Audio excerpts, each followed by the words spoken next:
How to view your watch history on the YouTube app. Hello everyone, welcome back to another tutorial video.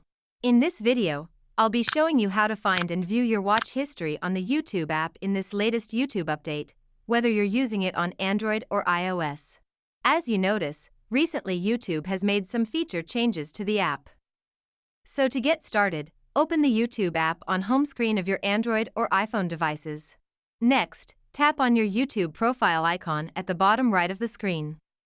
Once you select that, you'll be brought to this page here where you'll see your history section at the very top. What you need to do is to select and tap on View All on the right side here. It will display all your watch history. You can just scroll down and see your watch history from today and then previous days by scrolling down even further. So that's how you view your watch history within the YouTube app on an iPhone or Android phone. If you have any questions about this, you can leave a comment below. I hope this tutorial helps you. Thank you so much for watching. See you in next video.